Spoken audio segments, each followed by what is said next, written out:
खाली जत नगर परिषद आणि आटपाडी नगरपंचायतीवरती भाजपची सत्ता आली आहे। जतमध्ये डॉक्टर तर आटपाडीमध्ये एक शिक्षक नगराध्यक्ष बनलाय। जत नगर परिषदेची निवडणूक ही आमदार गोपीचंद पडळकर यांच्यासाठी अत्यंत प्रतिष्ठेची निवडणूक होती। भाजपकडून या नगर परिषदेच्या नगराध्यक्ष पदाचा उमेदवार म्हणून डॉक्टर रवींद्र आरळी या डॉक्टर चेहऱ्याला उमेदवारीची संधी देण्यात आली होती।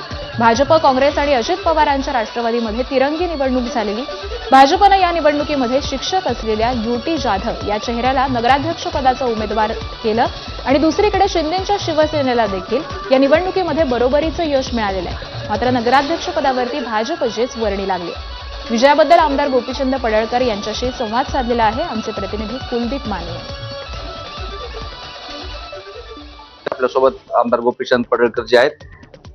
जत विधानसभा तुमचा आहे, विधानसभा निवडणुकीनंतर ही पहिली निवडणूक होती, त्यामुळं खूप आव्हान मोठं होतं की आपली सत्ता कायम ठेवणं, यश आलं नाही। जत शहरातील मायबाप जनतेचं मी मनापासून आभार व्यक्त करेन। जे नगराध्यक्ष आणि 12 नगरसेवक त्यांनी निवडून दिलेले आहेत, मी त्यांचं आपल्या माध्यमातून मनपूर्वक आभार व्यक्त करतो, त्यांना धन्यवाद देतो आणि शब्द पण त्यांना देतो आपल्या माध्यमातून की ज्या विश्वासानं तुम्ही आमच्या हातामध्ये जत शहराची सत्ता दिली आहे, त्या विश्वासाला आम्ही कुठेही तडा जाऊ देणार नाही।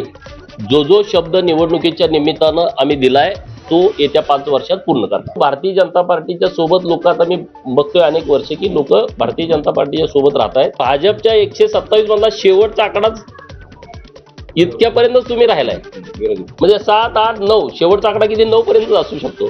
म्हणजे आज तुमची क्षमता इतकी राहिली आहे, तुम्ही मापं काढताय भाजपचे, असं करू नका। तुमच्यापेक्षा इतर लोक 18 म्हणजे तुमच्या दोघांची बेरीज करून पण जे अपक्ष आघाड्या आहेत त्या तुमच्यापेक्षा जास्त आले निवडून। त्यामुळे महाराष्ट्राची परिस्थिती बदलली आहे। आम्हीच म्हणजे महाराष्ट्रात आम्ही म्हणेल तसंच अशी जी परिस्थिती तुम्ही समजत होता विरोधक लोक, तशी परिस्थिती राहिलेली नाही। कॅमेरापर्सन योगेश सोबत कुलदीप माने, एबीपी माझा, आटपाडी, सांगली। सांगलीतल्या विटा नगर परिषदेमध्ये माजी आमदार सदाशिवराव पाटील आणि भाजपमध्ये गेलेल्या वैभव पाटील यांच्या गटाची गेल्या 50 वर्षांपासून सत्ता होती। मात्र प्रथमच या ठिकाणी एकनाथ शिंदेच्या शिवसेनेचे आमदार सुहास बाबर यांची विटा नगर परिषदेवरती एकहाती सत्ता आली आहे। तब्बल 50 वर्षांनंतर या नगर परिषदेवरती सत्तांतर झालेलं पाहायला मिळालं। सोबत स्वतः आमदार सुहास बाबर आहेत।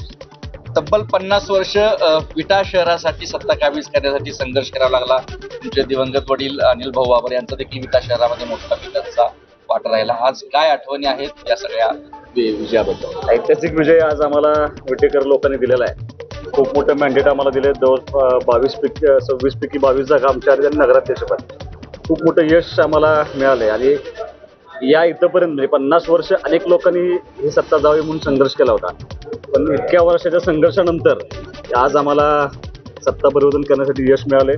खऱ्या अर्थानं आज अनिल भाऊ म्हणजे माझे वडील आमदार होते, ते असायला हवे होते असं सगळ्याच कार्यकर्त्यांची इच्छा होती, पण दुर्दैवाने ते नाहीत। पण माझं मत असं आहे की त्यांनी जे काम केलं मागच्या 10 वर्षामध्ये, त्या कामाचं फलित आम्हाला ह्या नगरपालिकेच्या निवडणुकीमध्ये मिळालं, आम्हाला यश मिळालं। तुमचा काय अजेंडा आहे? तुम्ही एक विजन देखील विटा शहराचं मांडलं होतं, हे टार्गेट असेल तुमचं? एवढं मोठं शहर, त्याला गोल्डन सिटी, कारण हे गलाई व्यावसायिकांचं वरती अवलंबून असलेलं शहर आहे, तरी सुद्धा बेसिक गोष्टी याच्यापासून आजही आमचं हे गाव वंचित होतं आणि त्या गोष्टी अधिक हे शहर जिल्ह्यामध्ये टॉपचं व्हावं, राज्यामध्ये चांगल्या पद्धतीने जसं बारामती डेव्हलप झालं तसं व्हावं, या दृष्टीनं आम्ही आमच्या सगळ्या विजन लोकांच्या पुढे मांडलं। त्यामुळे केलेलं काम आणि विजन याच्यावरती विश्वास ठेवून लोकांनी आम्हाला भरभरून मतदान दिलं। 2 ठिकाणी एकनाथ शिंदे यांच्या शिवसेनेला यश आलं, तुमचं विटा आणि शिराळा।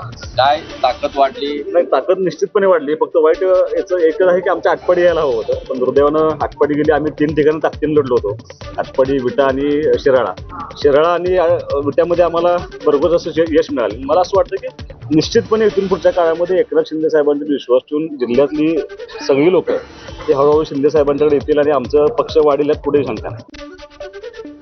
अहिल्यानगरमध्ये भाजप कार्यकर्त्यांनी विजयी जल्लोष केलाय।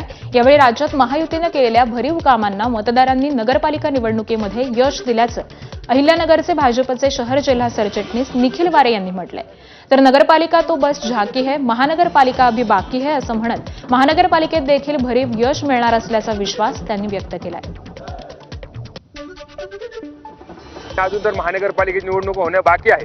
मी तर असं म्हणेल, नगरपालिका निवडणूक तो झाकी आहे, महानगरपालिका निवडणूक अभी बाकी आहे आणि महानगरपालिकेच्या निवडणुकीत देखील इतक्या मोठ्या प्रमाणावर यश भारतीय जनता पार्टीला मिळेल अशीच मी अपेक्षा व्यक्त करतो आणि पुन्हा एकदा भारतीय जनता पार्टीचे सर्व नूतन नगराध्यक्ष असतील नगरसेवकांना मनापासून हार्दिक अशा शुभेच्छा देतो.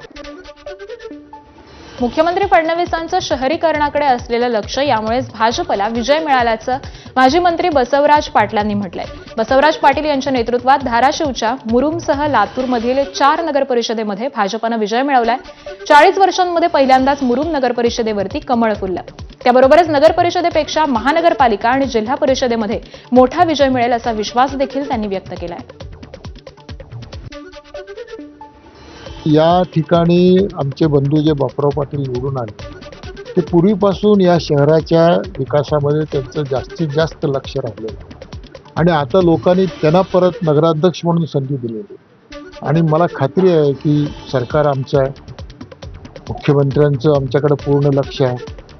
देशामध्ये या शहरीकरणाच्या बाबतीमध्ये आदरणीय नरेंद्र मोदी साहेबांचा एक मोठा कार्यक्रम आहे. स्मार्ट सिटी किंवा हे शहरीकरण वाढलेल्या शहरीकरणाला कशी मदत करावं या सगळ्या गोष्टीमुळं या पुढील काळामध्ये मराठवाड्यामध्ये मुरुम हे शहर एक मॉडेल म्हणून पुढे येईल. लातूर जिल्ह्यातील 4 नगरपरिषद आणि एका नगरपंचायत निवडणुकीत एक गोष्ट ठळकपणे समोर आली ती म्हणजे सत्ताधारी आपापसात भिडले पण सत्ताधाऱ्यांकडेच ही सत्ता राहिली. या लढतीमध्ये पारंपरिक विरोधक काँग्रेस मात्र प्रभावी ठरू शकली नाही आणि याचे थेट पडसाद आता येणाऱ्या लातूर महानगरपालिका निवडणुकीवरती उमटणार आहेत. विजयानंतर निलंग्यामध्ये भाजप कार्यकर्त्यांनी जोरदार जल्लोष केला. उदगीर, अहमदपूर आणि रेणापुरामध्ये देखील भाजपचा विजय झाला तर दुसऱ्या बाजूने अजित पवारांची राष्ट्रवादी मजबूतीने उभी राहिली. काय म्हणते उदगीर? काय म्हणते अहमदपूर? काय म्हणते रेणापूर? आपली लढाई संपली का? आपलं मतदान आहे 15 जानेवारीला महानगरपालिका समोर.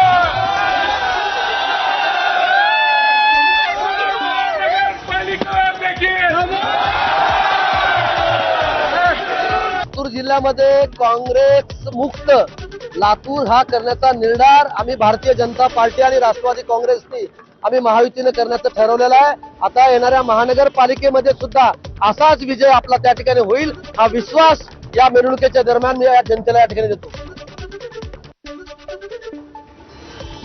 आणि या बातम्यांसह या बुलेटिनमध्ये वेळ झाली इथेच थांबण्याची. पुढील अपडेट माधवीसह पाहत रहा एबीपी माझा.